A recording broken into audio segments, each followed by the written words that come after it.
What? A project schedule is a timetable that shows the start and end date of all project tasks, how the tasks relate to each other, and usually which team members or other resources are responsible for delivery. When? It is a dynamic document that is created during initial the planning stage. Why? Project scheduling is just as important as cost budgeting as it determines the timeline, resources needed, and the reality of the delivery of the project. Project managers that have experience are better able to properly dictate the task, effort, and money required to complete a project. Who? Project schedulers develop and manage schedules for projects, mainly in the field of construction and engineering. They assist project managers with schedule planning, coordinate tasks, and monitor the timelines of scheduled assignments. Meanwhile, Good day. My name is Eliza May. Nice to meet you. I'm Architect Paulo Esteban. Welcome to Jirix Construction Company. I'm glad to talk about my plans for constructing a coffee shop. In addition, I have a 4 by 60 meter property. So, could you tell me which designs you can recommend to me? Given my extensive background, I firmly believe that I can provide a design that meets all of your requirements. But first, can you tell me how much money you have set aside for this project? This project has a budget of 150,000. I'd like to complete it in a month and a half. Is it possible for you to succeed? It's no problem. First, I need to consult with my engineer partner about the timeline you desire and whether it works into your budget you have. Okay, thank you. Have a good day, ma'am. Engineer taking, we had a project with a 4 by 60 meter property and a budget of 150,000. This is the shop layout I designed. Okay, just give me 2 days to fix the schedule. 2 days later. We are working on a project and you will be in charge of it. It's up to you to find the workers we'll need. Okay, sir. For each activity, we require the services of an appropriate manpower for this.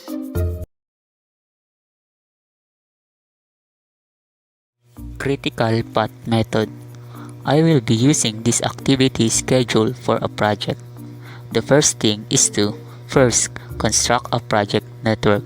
Second, perform forward and backward pass. Third, determine the project completion time. Fourth, calculate slack values. And last, state the critical path. And I will be using this node convention. A is the activity being described. D represent the expected activity duration or time. ES is the earliest start time the activity can start. EF is the earliest finish time. LS is the latest start time. LF is the latest finish time without extending the minimum completion time of the project. Let's first make a sketch to make it easier when drawing the full network. Activity A has no predecessor, so it will be begin at start. Activity B needs activity A to be completed before it can start. Activity C depends on B. Activity D and E depends on C. Activity F depends on E. Activity G depends on D. Activity H need both E and G. Activity I depend on C. Activity J need both F and I. Activity K and L depends on J.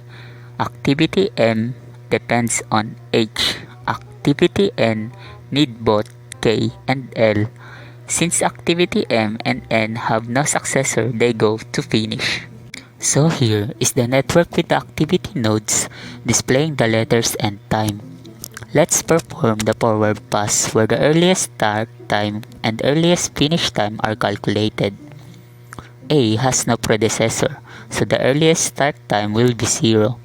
Since it has 2 days to be completed, its earliest finish time will be 0 plus 2 equals 2. Now, B needs A to be completed before it can start.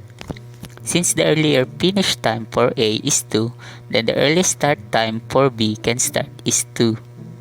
With an activity time of 4 weeks, B will have an earliest finish time of 4 plus 2 equals 6. C has only one predecessor, B, so it can start at 6 and earliest finish at 16. D has predecessor C, so it can start at 16 and finish at 22. E has predecessor C, so it can start at 16 and finish at 20. F has predecessor E, so it can start at 20 and finish at 25. G has predecessor D, so it can start at 22 and finish at 29. H has predecessor E and G. Since the earliest finish time of E and G are 20 and 29 respectively, and H needs both of them to finish in order to start, then the earliest time D can start is 29. The highest of the earliest finish times preceding an activity will be the activity's earliest start time. So H finishes at 9 plus 29 equals 38. I has predecessor C, so it can start at 16 and finish at 23. J has predecessors F and I. Since the higher earliest finish time is 25, J can start earliest at 25 and finish at 33. K has predecessor J, so it can start at 33 and finish at 37. L has predecessor J, so it can start at 33, finish at 38. M has predecessor H, so it can start at 38, finish at 40. N has predecessors K and L, since the higher earliest finish time is 38, and can start earliest 38 and finish at 44. The project network's project completion time is 44 days. In total, the project network will be completed in 44 days. So now for the backward pass. Since the project completion time is 44 days, the latest finish time for the activities at the finish node has to be 44. That is, M and N cannot be completed in longer than 44 days. Next, we obtain the latest start time by subtracting the activity time from the latest finish time. Now N, the latest start time will be 44 subtracted by 6 is equals to 38. M, the latest start time will be the 44 subtracted by 2 is equals to 42. Now L has only one successor, N. So the latest finish time for L will be the latest start time for N. 38 and latest start time will be 38 subtracted by 5 is equal to 33 for L. K has also one successor, N. So the latest finish time for K will be the latest start time for N. 38 and latest start time will be 38 subtracted by 4 is equals to 34 for K. Now, J has two successors, K and L. Their latest start time are 34 and 33 respectively. The result, the latest time J has to finish has to be 33. Thus, the latest start time for J will be 38 subtracted by 8 is equals to 25. I also has one successor J.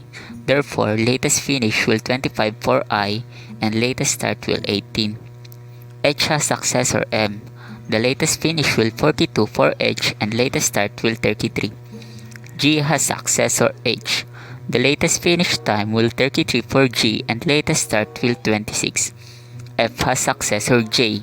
The latest finish will 25 for F and latest start will 20. E has two successors, F and H. The minimum of their latest start is 20. So the latest finish for E will be 20 and its latest start will be 16. D has successor G. The latest finish will 26 for D and latest start will 20.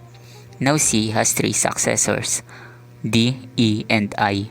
Their latest start time are 20, 16, and 18 respectively. The result, the latest time C has to finish has to be 16. Thus, the latest start time for J will be 16 subtracted by 10 is 6. B has successor C. The latest finish will 6 for B and latest start will 2. A has successor B. The latest finish will 2 for A and latest start will 0. And now calculate the slack values. The slack values for an activity is defined as how long the activity can be delayed without extending the project for completion time. It will be calculated as latest start time subtracted by earliest start time or latest finish time subtracted by earliest finish time. Slack A will be 0 subtracted by 0 is equals to 0 or 2 subtracted by 2 is equals to 0. Slack B will be 0. Slack C will be 0. Slack D is 4. Slack E will be 0. Slack F will be 0. Slack G is 4 and same for slack H is 4. Slack I is 2. Slack J is 0. Slack K is 1. Slack L 0. Slack M 4 and the last is slack N which is 0. Note for example, activity D can begin anytime between 16 and 20 and it can finish anytime between 22 and 26. D can be delayed for up to 4 days and the project will still be completed in 44 days. Activities A, B, C, E, F, J, L, and N. These activities cannot be delayed at all without extending the project's completion time. Example, if C is delayed by 2 days, then the project completion time will be extended by 2 days as well, from 44 to 46 days. The activities without slack are called the critical activities and they form the critical path which is the longest path in the network. So the critical path here is A, B, C, E, F, J, L, and N.